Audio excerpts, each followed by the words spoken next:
हाँ जी विद्यार्थियों, स्वागत है आप सभी का अपने YouTube channel global science academy में। I am Mannu Kumar and in this video we will continue the video just before it. Let's start the video. जी बिल्कुल सही देखा आपने थंबनेल में। और फिर से हम लोग जुड़ने जा रहे हैं एक बार क्लास 11th के लिए नए उमंग के साथ, एक नए प्रश्नावली के लिए। In this video we will have to start exercise 1.2 of NCERT mathematics class 11th। प्रश्नावली 1.1 आपने पूरी तरह से पढ़ा। बहुत अच्छा फीडबैक आपने हमको दिया, बहुत अच्छा लगा ये जान करके कि आप सब में से बहुत सारे लोग ने उससे लाभान्वित हुए। और इस बार हम लोग जुड़ने जा रहे हैं 1.2 के लिए। ये तो प्रश्नावली उससे भी आसान है। देखिए कितना इंटरेस्टिंग मैं इसको बनाने जा रहा हूँ। ये बोल क्या रहा है, पहले इसमें कुछ बेसिक कॉन्सेप्ट। हालांकि देखिए 1.1 हो या 1.2 हो या 1.3 हो या 1.4 हो, जो भी हो, इसमें कोई स्पेसिफिक या बहुत विशेष या बहुत लॉन्ग बेसिक कॉन्सेप्ट नहीं है। यदि ऐसा होता तो आपको विश्वास है कि मैं एक अलग से वीडियो आपको बना करके बेसिक कंसेप्ट के नाम पर आपको दे देता, बट ऐसा है नहीं। छोटी सी बात है, 2-3 लाइन का, उसको समझ लीजिए इस लेसन के लिए। और इन तीन लाइन आपको समझना है, 3 टॉपिक्स आपको समझने हैं। उसको आप समझ गए तो आपका प्रश्नावली आप खुद से कंप्लीट कर लेंगे। आइए आते हैं back to the point and आपको समझाते हैं कि क्या है, कौन कौन से टॉपिक्स हैं जो आपको सपोर्ट करने वाली इस प्रश्नावली को 100% कंसेप्ट को क्लियर करने के लिए। आइए यहां मैंने लिख दिया, यही आपका बेसिक कंसेप्ट है। इसके लिए थोड़ा ध्यान से मेरी बात को समझिएगा। एकदम आपका जो इंटेंशन है सीखने का, वो शुरू से अंत तक लगे रहना चाहिए, तभी जाकर के आप लाभान्वित होंगे और मेरा प्रयास सार्थक हो पाएगा। Listen to me. पहला इसमें पढ़ना क्या है आपको, तो फाइनाइट एंड इनफाइनाइट सेट्स समुच्चय आप पढ़ चुके हैं। अब इसमें उसका टाइप है, जैसे कि finite sets and infinite sets, मतलब परिमित समुच्चय और अपरिमित समुच्चय। अब मैं आपको थोड़ा ऐसा दिखाना चाहूंगा। डिफिनीशन इसका पहले लिखिए। कैसे लिखेंगे आप डिफिनीशन समझिए। यदि आपको लिखना होगा परिमित समुच्चय का या फिर फाइनाइट सेट का, तो आप ऐसे लिखेंगे कि वैसा समुच्चय जिसमें अवयवों की संख्या निश्चित हो तो उनको परिमित समुच्चय बोलते हैं। वैसा समुच्चय जिसमें अवयवों की संख्या निश्चित हो या गणनीय हो या कोई डेफिनेट चीज हो तो उसको बोलेंगे हम लोग परिमित समुच्चय। फॉर एग्जाम्पल वर्ष के महीनों का नाम, तो वर्ष में कितने महीने, जनवरी, फरवरी, मार्च, अप्रैल, मई, जून, जुलाई, अगस्त, सितंबर, अक्टूबर, नवंबर, दिसंबर, यही ना है। आप गिने, मैं गिनूं, कोई भी काउंट करे तो उतना ही तो होंगे ना। इसका मतलब जो वर्ष के महीनों का नाम है वह है आपका परिमित समुच्चय। सप्ताह के दिनों का नाम परिमित समुच्चय। समझ रहे आप हमारी बात को, ऐसा मेरा उम्मीद। देखिए उसके बाद सब ऐसे समझिए, तो इसको लिख लेंगे आप अपरिमित समुच्चय में क्या लिखेंगे कि वैसा समुच्चय जिसमें अवयवों की संख्या निश्चित नहीं हो या वैसा समुच्चय जिसमें अवयवों की संख्या काउंटेबल नहीं हो तो उनको अपरिमित समुच्चय कहा जाता है। जैसे इधर मैं लिख रहा हूं आपका परिमित समुच्चय, थोड़ा 2-3 एग्जाम्पल, और उधर मैं लिखूंगा अपरिमित समुच्चय। जैसे ए बराबर आपका हो गया 1 2 3, रोस्टर रूप में लिख दिए। यहाँ अवयवों की संख्या कितनी है, 3, इसका मतलब परिमित समुच्चय है। और भी मैं कुछ लिख दिया, मान लीजिए बी बराबर लिख दिया मैं 6 8 9, कुछ भी मैं लिख दिया। यहाँ अवयवों की संख्या कितनी है, 3, इसका मतलब यह भी परिमित समुच्चय है। तो आपका मिलेगा ना कि आपका परिभाषा था, डिफिनीशन था कि वैसा समुच्चय जिसमें अवयवों की संख्या निश्चित हो तो उसको परिमित समुच्चय कहेंगे। आइए इधर, वैसा समुच्चय जिसमें अवयवों की संख्या निश्चित नहीं हो तो उसको कहेंगे अपरिमित समुच्चय। जैसे मान लीजिए सी आपका मैं एक समुच्चय ले लिया, 1 2 3 ... कहाँ तक, कोई अंत है इसका, कहाँ तक है, कोई कॉन्फिडेंस आपको इसमें अवयवों की संख्या गिन पाएंगे आप कितना है, नहीं है। और भी मैं ले सकता हूँ, डी बराबर भी मैं ले सकता हूँ। देखिए कैसे ले लिया मैं कि 9 10 ... समझ सकते हैं आप बात को।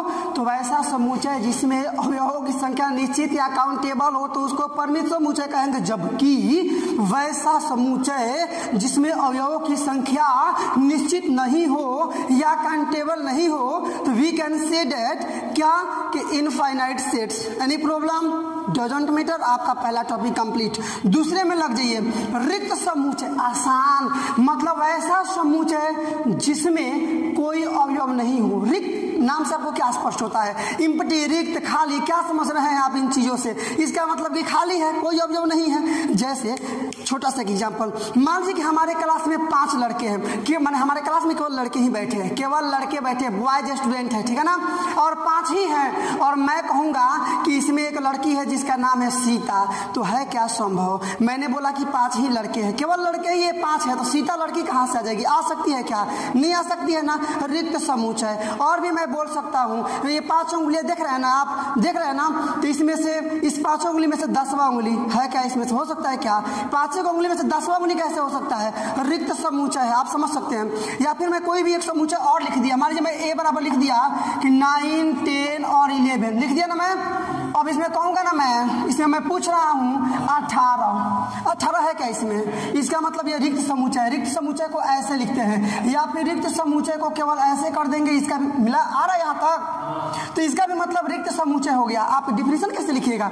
वैसे समुच्चय जिसमें कोई अवयव नहीं हो उनको कहेंगे रिक्त समुच्चय। कंप्लीट? मन करे तो लिखिए, आप परिभाषा भी लिख लीजिए, इसका एग्जाम्पल भी लिख लीजिए, तब आगे बढ़िए। डिपेंड योर सेल्फ कि आप क्या चाहते हैं।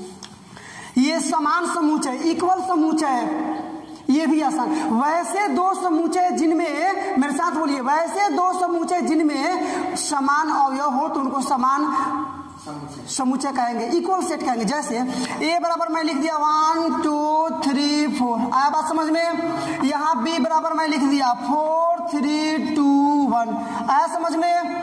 इसमें 1 है, उसमें भी 1 है, इसमें 2 है, उसमें 2 है, इसमें 3 है, उसमें 3 है, इसमें 4 है, उसमें 4 है। मतलब क्या समझे? थोड़ा आप अच्छा से बना लीजिएगा, मैं ऐसे आपको केवल एक्सप्लेन करने के लिए दे रहा हूँ, आप समझ लीजिएगा। तो इनमें जितने अवयव है, जो अवयव है वही अवयव इसमें भी है। इसका मतलब कि ये क्या है? समान समुच्चय है। तो वैसे 2 समुच्चय या वैसे 2 या 2 से अधिक समुच्चय जिसमें अवयवों की संख्या बराबर हो उसको कहेंगे क्या? मेरे साथ बोलिए, क्या बोलेंगे उसको? तो उसको बोलेंगे इक्वल सेट, समान समुच्चय। बेसिक कंसेप्ट कंप्लीट है, उम्मीद है आप हमारी बात को समझोगे।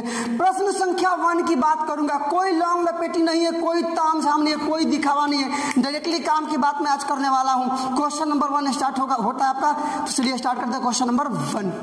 प्रश्न संख्या 1 मिलाइए, पहले इसके स्टेटमेंट को जानिए। निम्नलिखित में से कौन से रिक्त समुच्चय का उदाहरण है? मेरी बात को ध्यान से समझिए, समझने का प्रयास किया। ट्राई टू अंडरस्टैंड बोल क्या रहा है कि इसमें से कौन सा रिक्त समुच्चय, अभी मैंने पीछे आपको मैंने एक्सप्लेन किया, रिक्त समुच्चय वैसा समुच्चय जिसमें कोई भी अवयव नहीं हो तो उसको रिक्त समुच्चय बोलेंगे। यहाँ देखिएगा, केवल आपको बताना है रिक्त समुच्चय है कि नहीं है।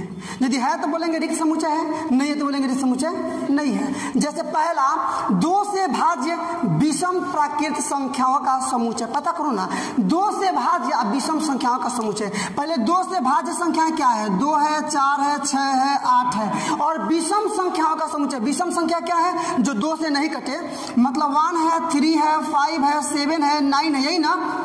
2 से भाज्य संख्या ये हुई और विषम संख्याएं ये हुई। इसमें से कोई मिल रहा है क्या आपस में? मेरी बात को समझिए, बोलिए मेरे साथ, कोई मिल रहा है क्या इसमें से? नहीं मिल रहा है, इसका मतलब रिक्त समुच्चय है।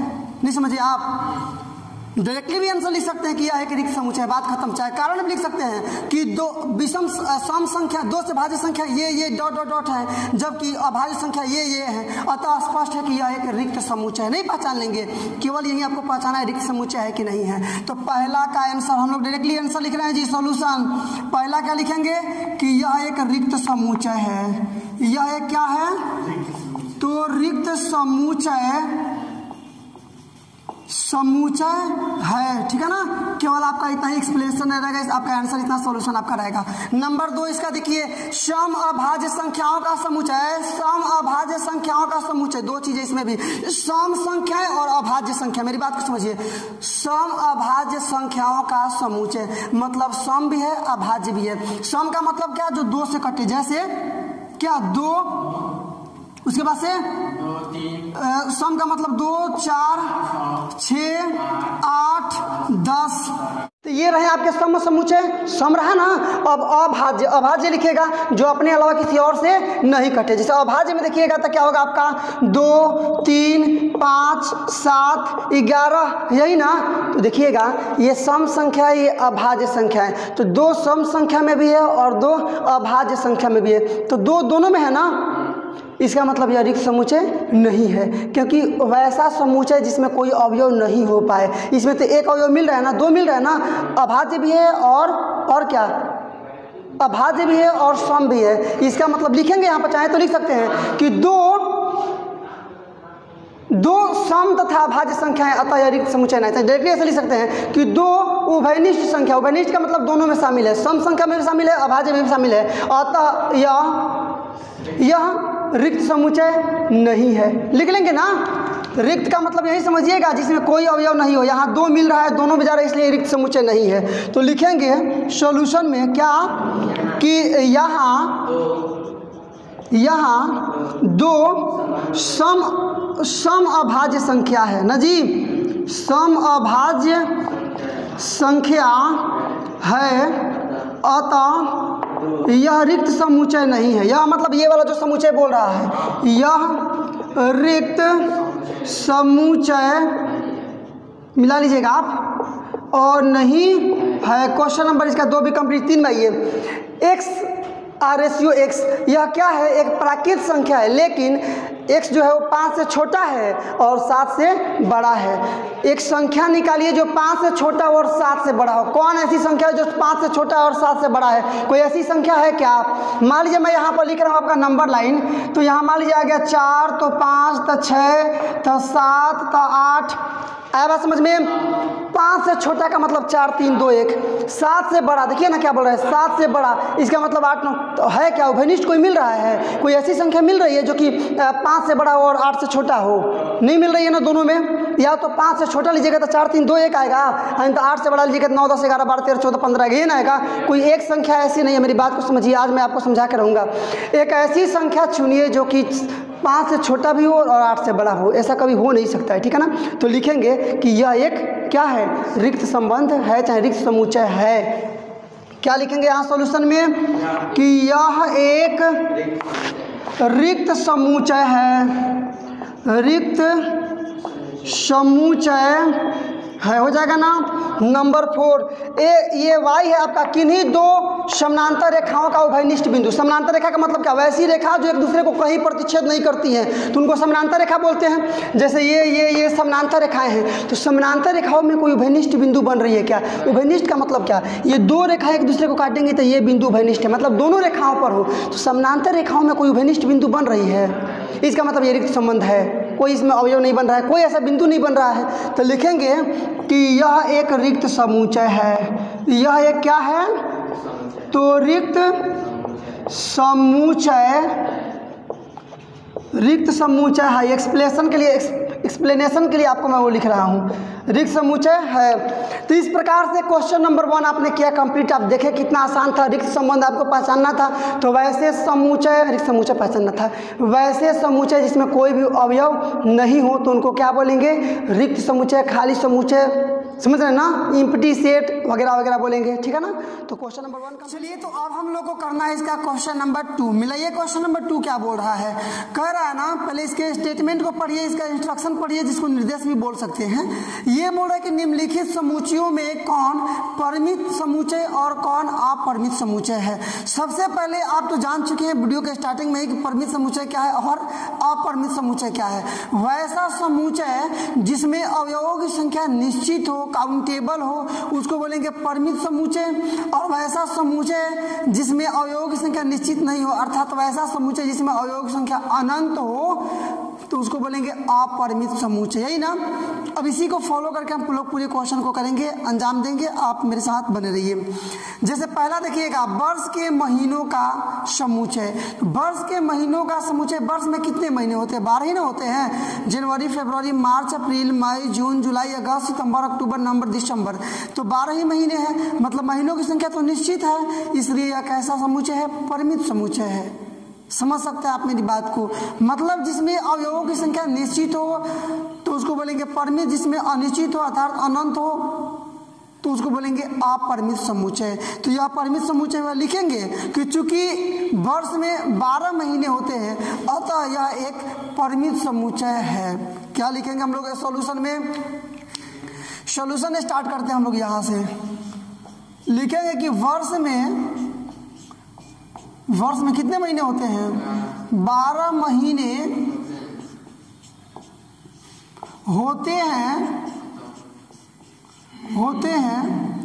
अतः यह एक परिमित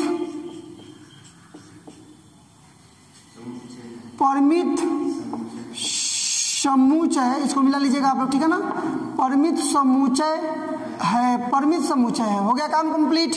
नंबर 2 इसका समझिए, 1 2 3 डॉट डॉट डॉट डॉट कितना तक, 10 तक, 100 तक, 1000 तक। इसकी कोई इसका मतलब निश्चित नहीं है कि कहाँ तक जा रहा है, मतलब अनंत है, इसलिए अपरिमित समुच्चय है। आया ना बात समझ में। लिखेंगे चूंकि यहाँ अवयवों की संख्या अनंत है, इसलिए यह एक अपरिमित समुच्चय है। बोलिए मेरे साथ कैसे हम लोग लिखेंगे। तो लिखेंगे कि यहाँ अवयवों की संख्या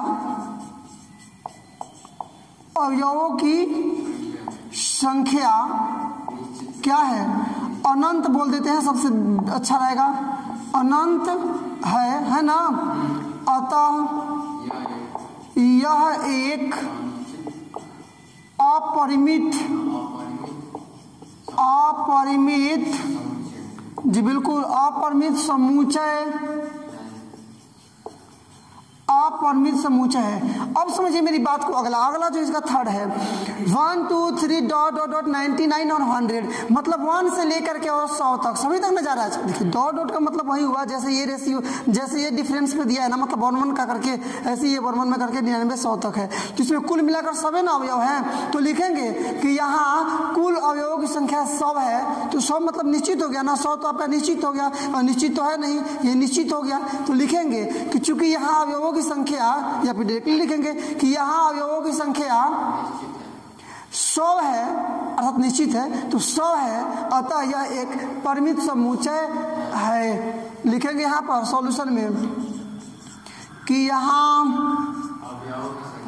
अवयवों की संख्या 100 है। 1 2 3 4 5 6 7 कुल मिलाकर सभी ना अवयव हैं। यहाँ अवयवों की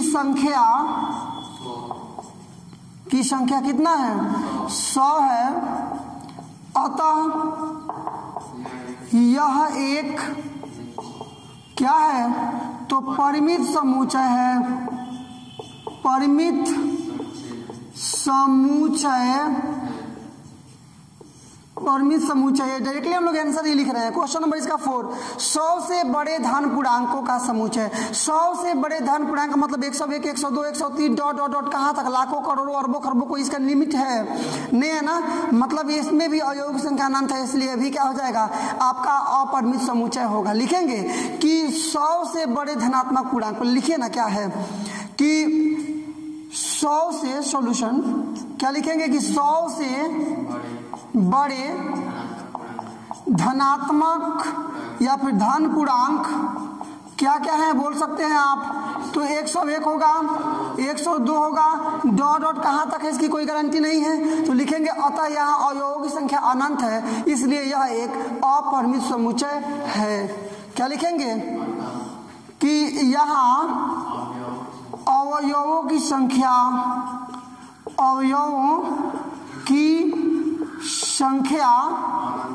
अनंत है। मिला लीजिएगा आप,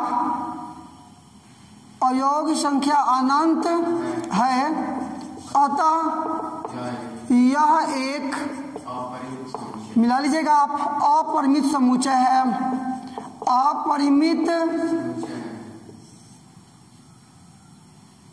अपरिमित समुच्चय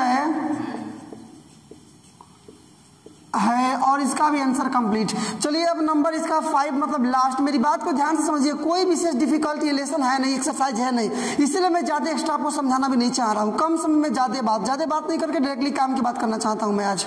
देखिए क्या है, 99 से छोटे अभाज्य पूर्णांकों का समुच्चय, ये तो काउंटेड है। तो पहले अभाज्य संख्याएं क्या क्या होती है, तो 99 से छोटे अभाज्य संख्याओं को देखिएगा, मतलब ऐसी संख्या जो अपने अलग किसी और से नहीं कटे 2 से स्टार्ट होता है, 2 3 5 7 11 नहीं 13 17 19, यही ना है। तो पहले बनाइए इसका सूची, तो कि लिखेंगे यहाँ पर क्या हम लोग सॉल्यूशन में 99 से छोटे अभाज्य संख्या पहले बनाइए। 99 से मिला लीजिएगा छोटे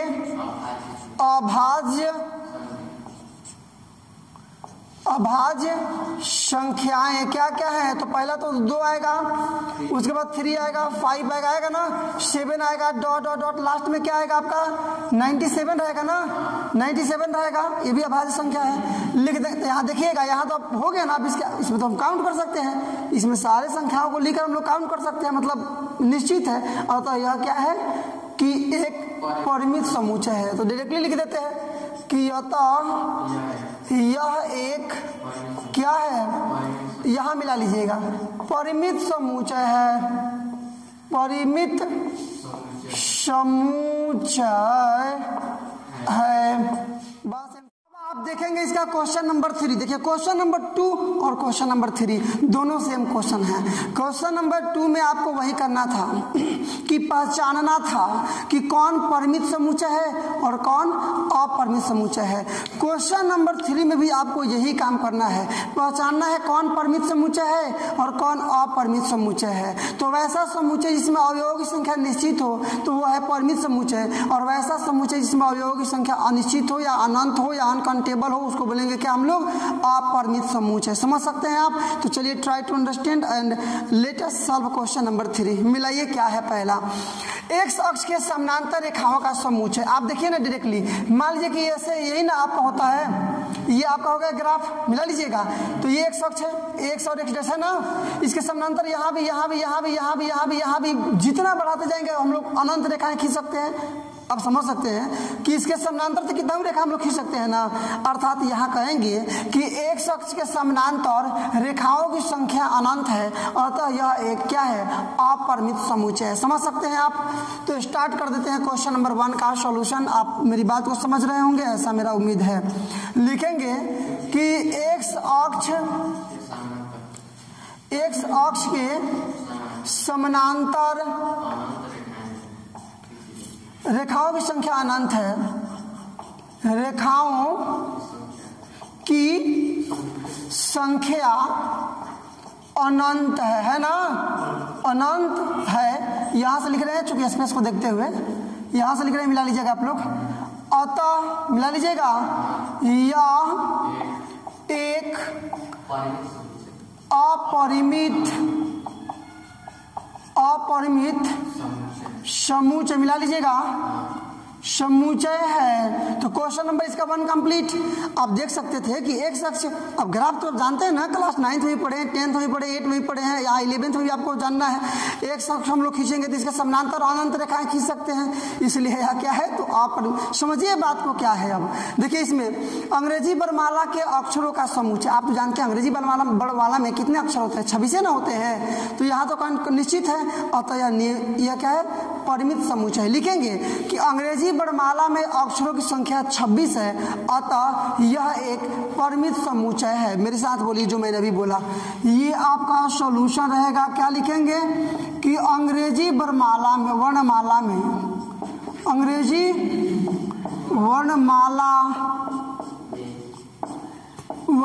में अक्षरों की संख्या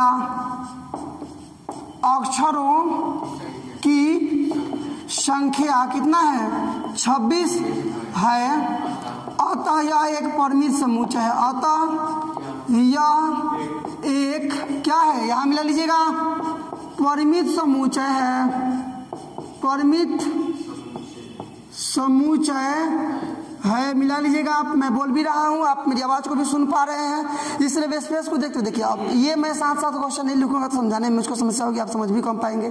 तो इसमें हम लोग को मेंटेन करना है, इसलिए मैं बोल भी रहा हूँ, लिखा हो तो आप समझ लीजिएगा, ठीक है ना। अब देखिए इसका नंबर 2 समझिए, उन संख्याओं का समुच्चय जो 5 के गुणज है। 5 के कितने गुणज है, 5, 10, 15, 20 अनंत है ना। क्या 1 करोड़ भी लेंगे तो 5 का गुणज है, 5 से कट सकता है। मतलब ऐसी संख्या जो 5 से डिवाइड हो जाए पूरी, तो संख्याओं की अनंत है यहाँ पर। तो पहले श्रेणी बना लीजिए। सॉल्यूशन में लिखेंगे यहाँ पर क्या कि 5 के गुणज गुणज क्या क्या है बराबर, पहले तो 5 रहेगा, 10 रहेगा, 15 रहेगा, 20 रहेगा, dot dot dot dot confirm नहीं, 100 भी कटता है, 105 भी कटता है, समझ रहे हैं ना। तो ये तो अनंत हो गया इसमें, तो लिखेंगे चूंकि यहाँ अवयवों की संख्या अनंत है अतः यह एक अपरिमित समुच्चय, बोलिए समुच्चय, बोलिए समुच्चय है। हो गया ना। लिखेंगे कि यहाँ अवयवों की संख्या, अवयवों की मिला लीजिएगा यहाँ लास्ट तक, अवयवों की संख्या क्या है, तो अनंत है, अनंत है अतः यह एक अपरिमित समुच्चय है, अपरिमित समुच्चय। आसानी से आप मिला सकते हैं, आपका आंसर कंप्लीट। नंबर 4 देखिए, फोर्थ देखिए इसका, पृथ्वी पर रहने वाले जानवरों का समुच्चय। पृथ्वी पर कितने जानवर है, काउंट कर सकते हैं क्या आप ना। ये तो नए नए वायरस भी जन्म लेते रहते हैं, विभिन्न प्रकार के नए नए जीव आपके अस्तित्व में, आप हमारे पर्यावरण में आते रहते हैं जो कि सजीव है। क्या हम सबको काउंट कर सकते हैं, पॉसिबल नहीं है। तो लिखेंगे कि पृथ्वी पर रहने वाले जीव अनंत है, इसलिए यह एक अपरिमित समुच्चय है। ठीक है ना, जो मैंने बोला उसी को मैं लिखूंगा। सॉल्यूशन आपका रहेगा कि पृथ्वी पर रहने वाले जीव अनंत हैं, पृथ्वी पर मिला लीजिएगा रहने वाले जीव अनंत हैं, अनंत हैं अतः यह एक अपरिमित समुच्चय है, यह एक अपरिमित समुच्चय है। क्वेश्चन नंबर इसी के साथ आपने 4th भी कंप्लीट किया। अब इसमें का एक क्वेश्चन और बचा है, इसका 5th, आप इसको भी मिला सकते हैं। देखिए है क्या, मूल बिंदु से मूल बिंदु मतलब 0 0 से जाने वाले वृत्त का समुच्चय। पहले यहाँ एक फिगर देख लीजिए, मान लीजिए कि आपने ये खींच दिया ग्राफ, तो ये ना 0 0 है मूल बिंदु, तो यह भी वृत्त जा रही है मूल बिंदु से, यह भी वृत्त मूल बिंदु से, यह भी वृत्त मूल बिंदु से, यह भी वृत्त मूल बिंदु से, यह भी वृत्त मूल बिंदु से, मतलब जो 0 0 से होकर के टच करते हो जितना वृत्त खींच सके, तो अनंत खींच सकते हैं। मतलब मूल बिंदु से खींचे जाने वाले वृत्तों की संख्या अनंत है, या मूल बिंदु से खींचे जाने वाले वृत्त अनंत है, अतः यह भी एक अपरिमित समुच्चय है। समझ सकते हैं आप हमारी बात को। क्या लिखेंगे हम लोग यहाँ से, सॉल्यूशन में डायरेक्टली हम लोग लिखना स्टार्ट करेंगे। यहाँ से मिला लीजिएगा आप, लिखेंगे कि सॉल्यूशन मूल बिंदु ना जी, मूल बिंदु मिला लीजिएगा 0, 0 से होकर यहाँ लिख देते हैं जाने वाले वृत्त कितने हैं, अनंत हैं, अतः यह भी एक अपरिमित समुच्चय है। अतः यह एक क्या है, अपरिमित, यहाँ देखिए अपरिमित समुच्चय है। तो क्वेश्चन नंबर कितना आपने कंप्लीट किया इसी के साथ, तो क्वेश्चन नंबर 3 हम लोग कंप्लीट किए। आप देखते हैं आपका क्वेश्चन नंबर 4, और ये भी बहुत मजेदार क्वेश्चन है, तो क्वेश्चन नंबर 4 के लिए हो जाए तैयार। देखते हैं इसका। चलिए अब हम लोग देखेंगे क्वेश्चन नंबर इसका 4। पहले मिलाइए स्टेटमेंट क्या है, इसका निर्देश क्या है, इंस्ट्रक्शन क्या है। निम्नलिखित में बताएं कि ए बराबर बी है अथवा नहीं। तो ए और बी दोनों में बराबर अवयव होंगे तो बराबर है, बराबर अवयव नहीं होंगे तो बराबर नहीं है। जैसे पहला में देखिएगा, ए में ए स्मॉल ए है, बी में भी स्मॉल ए है, इसमें स्मॉल बी है, इसमें भी बी है, इसमें भी सी है, इसमें भी सी है, इसमें भी डी है, इसमें भी डी है ना। तो सब के सब इसलिए अब बराबर है, समझ सकते हैं आप। तो लिखेंगे कि चूंकि ए तथा बी दोनों में ए बी सी डी हैं, अतः यह यहाँ ए बराबर बी। सोल्यूशन बना रहे हैं हम लोग डायरेक्टली। क्या है यहाँ पर, तो चूंकि ए तथा बी दोनों में क्या है, ए बी सी तथा क्या है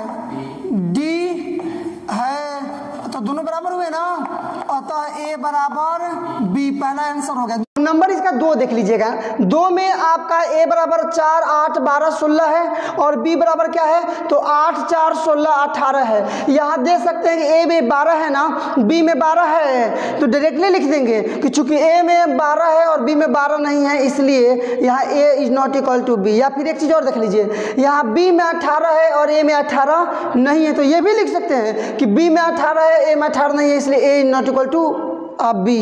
या फिर दोनों लिख सकते हैं कि ए में 12 है जबकि बी में 12 नहीं है, साथ ही साथ बी में 18 है लेकिन ए में 18 नहीं है, इसलिए A is not equal to B. इस तीनों में से कोई भी लाइनिंग लिखें आप, आपका तीनों सही होगा। समझ सकते हैं आप हमारी बात को। हालांकि मैं तीसरा वाला लिख रहा हूँ चूंकि दोनों संख्या दोनों को मैं इसमें ऐड कर ले पा रहा हूँ। तो लिखेंगे क्या कि ए में कि चूंकि क्या है, ए में 12 है लेकिन बी में नहीं है, लेकिन बी में मिला लीजिएगा यहाँ पर नहीं है, साथ ही बी में क्या है 18 है लेकिन किस में, ए में मिला लीजिएगा नहीं है, इसलिए डायरेक्टली हम लोग लिख देंगे A is not equal to B. मिला लीजिएगा यह वाला ए है, इसलिए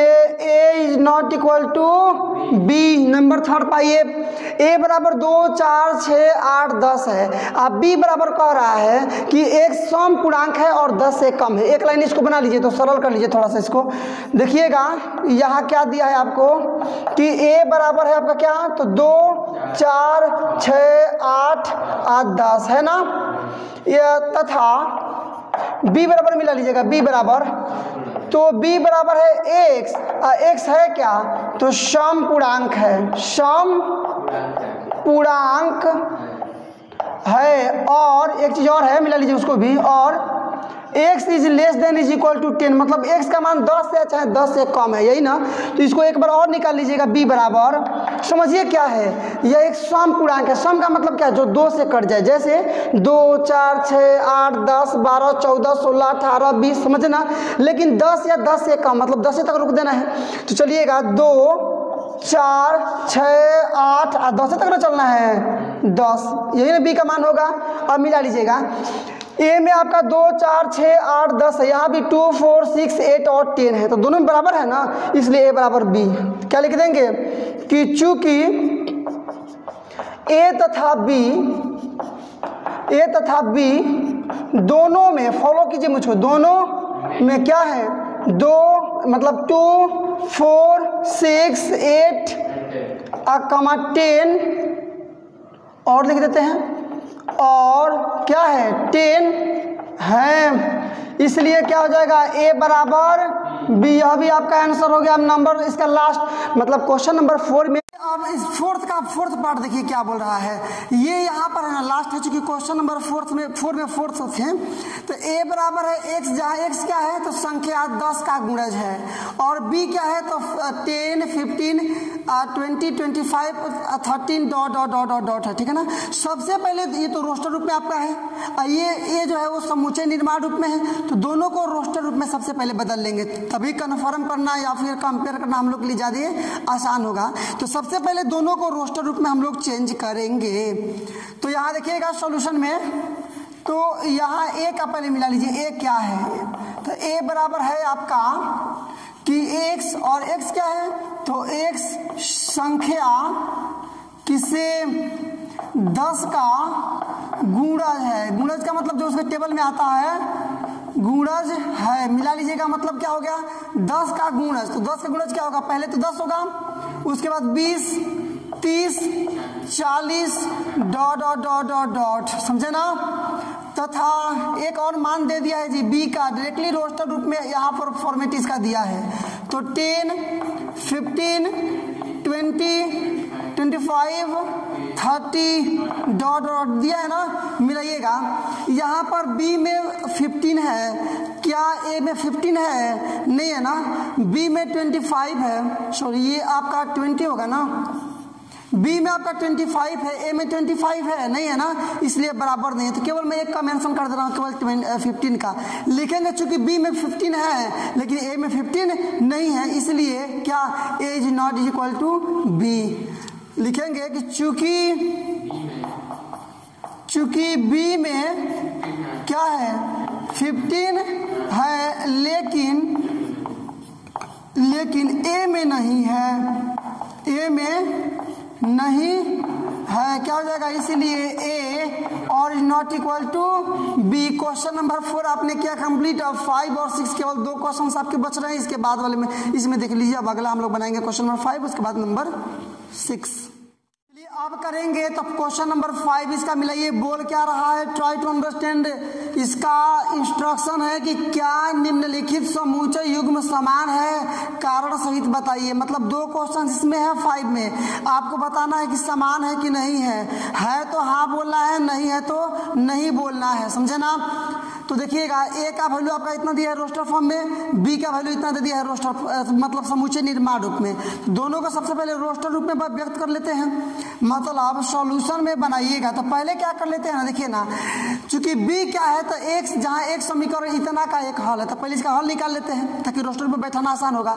क्या है बोलिएगा, तो x square plus 5x plus 6 बराबर में 0, या इसको यदि हम लोग बनाते हैं तो एक्स स्क्वायर प्लस ये 3x प्लस 2x लिख सकते हैं ना, प्लस 6 बराबर 0। अब इतना तो आना चाहिए ना, ये 5x को 3x प्लस 2x जोड़ेंगे तो 5x हो जाएगा। x का मन कर लीजिए तो x प्लस 3 हो जाएगा इधर, आई प्लस में 2 का मन कर लीजिए तो फिर x प्लस 3 बराबर 0, या x प्लस 3 कीजिएगा का मान दोनों में से, तो यहाँ बचेगा x प्लस यहाँ बचेगा 2 बराबर में 0। इसलिए मान निकालिएगा x का। तो देखिए ना, पहले इसको 0 करेंगे तो x प्लस 3 बराबर 0, मतलब x का मान आएगा -3। क्या आएगा, -3। यहाँ x प्लस 2 बराबर 0 करेंगे तो x बराबर -2। आप निकाल लीजिएगा, इसका मान आएगा -2 और -3 आएगा ना। आप लिख दीजिए, चूंकि a बराबर क्या है बोलिए ना, तो a बराबर आपका 2 तथा b बराबर मिलाइए ना, b बराबर b क्या है, तो x समीकरण x square plus 5x plus 6 बराबर 0 का एक हल है। तो इसका हल क्या क्या निकाल लिए हम लोग, -3 -2। क्या निकाल लिए हैं, -3 -2। यही ना b का वैल्यू है, रोस्टर फॉर्म में लिखिएगा। तो समझिए मेरी बात को, तो क्या दोनों बराबर है, नहीं है ना, दोनों बराबर नहीं है। तो लिख देंगे कि यहाँ क्या है कि a is not equal to b। Answer क्या हो जाएगा इसका, नहीं। क्या नहीं, मतलब बराबर नहीं है। देखिए क्वेश्चन नंबर अभी हम लोग 4 बनाया ना, तो उसमें भी हम लोग इतना लिख के काम चला रहे थे। बराबर था तो बराबर, अब बराबर नहीं था तो इज नॉट इक्वल टू लिख रहे थे। आप उसको क्या कीजिएगा, चाहे तो जो बराबर है उसको लास्ट में फिर हाँ जोड़ लीजिएगा, जैसे मैंने नहीं जोड़ा है, और बराबर नहीं होगा तो लास्ट में आप नहीं जोड़ सकते हैं, चूंकि बुक का आंसर को मिलाने के लिए, ठीक है ना। तो क्वेश्चन नंबर 1 कंप्लीट। इसका सेकेंड पार्ट इसका देखिए क्या है, एक्स जहां एक शब्द फॉलो का एक अक्षर है और यहाँ है बी बराबर वाई, वाई क्या है, शब्द उल्फ का एक अक्षर है। तो दोनों को सबसे पहले लिखिए रोस्टर फॉर्म में। किस फॉर्म में, रोस्टर फॉर्म में, और तब पता करेंगे हम लोग कि समान है या नहीं है। तो बनाना स्टार्ट करते हैं। सबसे पहले देखिए कैसे बनाएंगे। तो यहाँ क्या है आपका a बराबर, a मैंने क्या दिया है मिलाइए ना, तो x जहाँ x है क्या, तो शब्द फॉलो का एक क्या है अक्षर है। मिलाइएगा आप, फॉलो में क्या क्या अक्षर है, मतलब इज इक्वल टू आप लिख सकते हैं, फॉलो में यही ना अक्षर है। इसको लिखिएगा तो देखिए पहले f है, उसके बाद 0 है, उसके बाद से आपका क्या है मतलब O है, उसके पास L है, डबल नहीं लिखते हैं, उसके पास W है। इसके अलावा कोई और अक्षर है उसमें, इसके अलावा कोई और अक्षर नहीं है। मतलब अब एक ही अक्षर 5 बार भी तो कोई मतलब नहीं है, एक ही बार लिखते हैं रोस्टर फॉर्म में। ये हम लोग पिछले में वीडियो में पढ़े हैं, ठीक है ना। ये पहला वाला आपका F है, मतलब ये हम लोग प्रश्नावली 1.1 में पढ़े हैं कैसे आपको रोस्टर रूप में चेंज करना है। तो हो गया। तथा B बराबर लिखिए, तो B बराबर देखिए क्या है, B बराबर तो Y, जहाँ Y है क्या, तो Y शब्द का एक क्या है, तो अक्षर है। इसको लिखिए आप सबसे पहले रोस्टर रूप में, मतलब बराबर। तो मिला लीजिए, उल्फ में क्या है, W है, O है ना, L है और F है, यही ना है। तो A में देखिएगा तो FOLW, यहाँ भी देखिएगा तो F है, O है, L है, W है। तो जो अक्षर आपके A में है वे सेम टू सेम अक्षर B में भी है, तो दोनों में बराबर हो गया ना, तो बराबर हो गया, समझे ना। तो लिखेंगे चूंकि A तथा B दोनों में FOLW है, FOLW है, इसलिए A बराबर B, आंसर आपका हो जाएगा हाँ, आएगा ना। लिखेंगे कि चूंकि A तथा B दोनों में क्या है, W आपका यही से लिख देते हैं, F है, O है, L तथा और क्या है, W है, इसलिए क्या है A बराबर B, मतलब आंसर आपका क्या दिया होगा हाँ। आप मिला सकते हैं, हाँ में आंसर हो गया। और यहाँ में आपका एक और था, ये ना नहीं में आंसर हुआ। क्वेश्चन नंबर हम लोग किए कंप्लीट में 5, इस एक क्वेश्चन और उसको भी इसी में देख लेते हैं हम लोग, ठीक है ना। क्वेश्चन नंबर 5 आपका कंप्लीट। कितना सरल बात है, कोई लॉन्ग लपेटी नहीं है, आसानी से एक मध्यम वर्ग का लड़का भी, माइंड से जो मीडियम हो वो भी आसानी से समझ सकता है। विश्वास नहीं होगा आपको बिलीव नहीं होगा कि आप इंटरमीडिएट और फर्स्ट ईयर का मैथ्स बना रहे हैं। इतना आसान लेसन है, मैं और आसान बनाने का प्रयास कर रहा हूं। आप फॉलो मुझको करते हैं तो वाकई में आप बहुत अच्छी तरह से अपने पूरे बुक की तैयारी करेंगे। इसलिए मेरी एक एक स्टेटमेंट को, एक एक बात को काफी ध्यान से समझिए। जहां आपको समस्या होती है वीडियो थोड़ा सा बैक ले लीजिए, फिर उसको समझना स्टार्ट कीजिए और पूरी प्रश्नावली, एक बैठक, एक साथ, एक जगह, एक टाइम पर कंप्लीट कीजिए। तोड़ ताड़ कर कीजिएगा। 2 क्वेश्चन अभी बनाए, 2 क्वेश्चन बाद में, फिर 2 क्वेश्चन, टाइम जिस हिसाब से निकलता है उस हिसाब से, तो फिर आपके लिए बहुत बड़ी समस्या क्रिएट हो जाएगी। तो प्रॉब्लम आपके पास क्रिएट ना हो, आप शुरू से लेकर के अंत तक के प्रश्नों का उत्तर बहुत अच्छी तरह से जान लें, उसका सॉल्यूशन अच्छी तरह से जान लें। इसके लिए वीडियो को शुरू से अंत तक लगातार देखें, ये नहीं कि बाद में, तो इससे आपको समस्या होती है। विद्यार्थियों के वीडियो समझ नहीं आने का मेन कारण, मेन रीजन यही है, फैक्टर यही है। चलिए फिलहाल मैं बात करूंगा काम का नंबर 6 आपका, मिला लीजिए, छोटा क्वेश्चन है। नीचे दिए गए समूचों में से समान समूचे को पहचानिए। समान समूचे का मतलब क्या, जिसमें अवयव बराबर हो। जैसे ए में क्या है, 2 4 8 12, इसमें देखिए किसी और में 2 4 8 12 है इसमें 2, इसमें देखिए 4 8 12 है, तो सी में भी है 4 8 12 है, लेकिन इसमें 2 है तो इसमें 2 नहीं है, इसमें 14 है तो इसमें 14 नहीं है, मतलब ये बराबर नहीं है। बी में देखिएगा 1 2 3 4, तो यहाँ देखिए डी में है 1 2 3 4। देखिए रोस्टर में पहले बात से मतलब नहीं है, वो समान डिजिट होने चाहिए, अंक बराबर होने चाहिए, ठीक है ना। तो देखिए पहला तो आपका हो गया, बी में जो संख्या है वही संख्या है डी में है, तो दोनों बराबर हो गया। जो मिल गया उसको लिखिए ना, क्योंकि और कहीं बराबर नहीं है, इसलिए दोनों को लिखिए। सॉल्यूशन में पहले जो मिला उसको लिखिए, तो लिखेंगे कि चूंकि B तथा D दोनों में 1 2 3 तथा 4 है, इसलिए पहला क्या हो जाएगा, तो B बराबर D। आ रहा है ना बात समझ में आपको।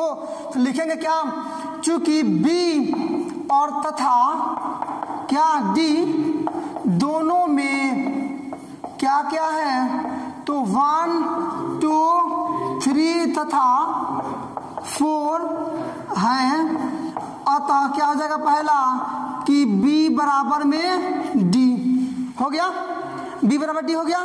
और पहचान लीजिए और कहीं है, E में है -1 1 और G में है 1 -1, तो आगे पीछे से कोई मतलब नहीं, आप जानते हैं, मतलब E बराबर आपका हो गया क्या, G। लिख लेंगे कि पुनः E तथा G दोनों में -1 तथा 1 है, अतः क्या हो गया आपका कि E बराबर में G आ गया ना। ये आपके आंसर्स हुए वो इसलिए ना कि और देखिए ना आप कोई नहीं मिल रहा है। मान लीजिए एफ में है 0, इसमें कहीं 0, नहीं है। जी में तो हो गया, ई में हो गया, डी में भी हो गया बराबर, एच में है 0, इसमें किसी में भी केवल 0, समझिए मेरी बात को, इसमें किसी में भी 0, नहीं है, इसलिए केवल यही दोनों होंगे। इसी के साथ बहुत मजा आया मुझको तो, वाकई में आपको सच्चाई बता रहा हूँ, बहुत इंटरेस्ट आया बनाने में, पढ़ाने में, बतलाने में, वीडियो बनाने में, आप तक पहुँचाने में, इन सारे प्रक्रिया में बहुत आनंद आया। प्रश्नावली 1.1 के बाद से हम लोग 1.2 को भी कंप्लीट कर दिए। इस प्रकार से आप पूरी तरह से ये कंप्लीट हुआ। चलिए तो अब हम लोग देखेंगे इसके बाद वाला वीडियो कौन सा, 1.3, ठीक है ना। और वहाँ भी वीडियो को शुरू से लेकर अंत तक जरूर देखिएगा। किसी भी वीडियो को देख रहे हैं पूरा देखिए, ताकि मेरा जो प्रयास है वो सार्थक हो पाए, मतलब सक्सेस हो पाए, अदरवाइज कोई फायदा नहीं है। तो बहुत बहुत धन्यवाद। ऐसे ही लगातार नॉन स्टॉप और हाई लेवल एजुकेशनल वीडियो को पाते रहने के लिए सब्सक्राइब कर डालो इस वर्ड लेवल एजुकेशनल चैनल को। और यदि आपने चैनल को सब्सक्राइब कर लिया तो वाकई में आपने काफी उत्साहवर्धक, उत्तेजक और प्रेरक कार्य किया है। अब एक काम और आपको करना है, लाइक करो इस वीडियो को, ताकि पता चले कि दुनिया को इस प्रकार की वीडियोज लाइक हैं। और इसके बाद से all your social media group like WhatsApp, Facebook, Instagram इत्यादि पर शेयर करो इस वीडियो को, ताकि पता चले कि दुनिया को अब पता चले कि इस प्रकार के एजुकेशनल वीडियो अब यूट्यूब पर आने स्टार्ट हो गए हैं। और बोर्ड एग्जामिनेशन की तैयारी करने वाले विद्यार्थी घर पर बैठ करके ही उत्साहवर्धक और संतोषजनक तैयारी कर सकते हैं। तो चलिए आज के लिए बस केवल इतना ही। मिलते हैं अब अगले वीडियो में कुछ नए प्रश्न के साथ, कुछ नए एनर्जी के साथ, कुछ नए मुद्दे के साथ। तब तक के लिए बेस्ट ऑफ लक। जय हिंद।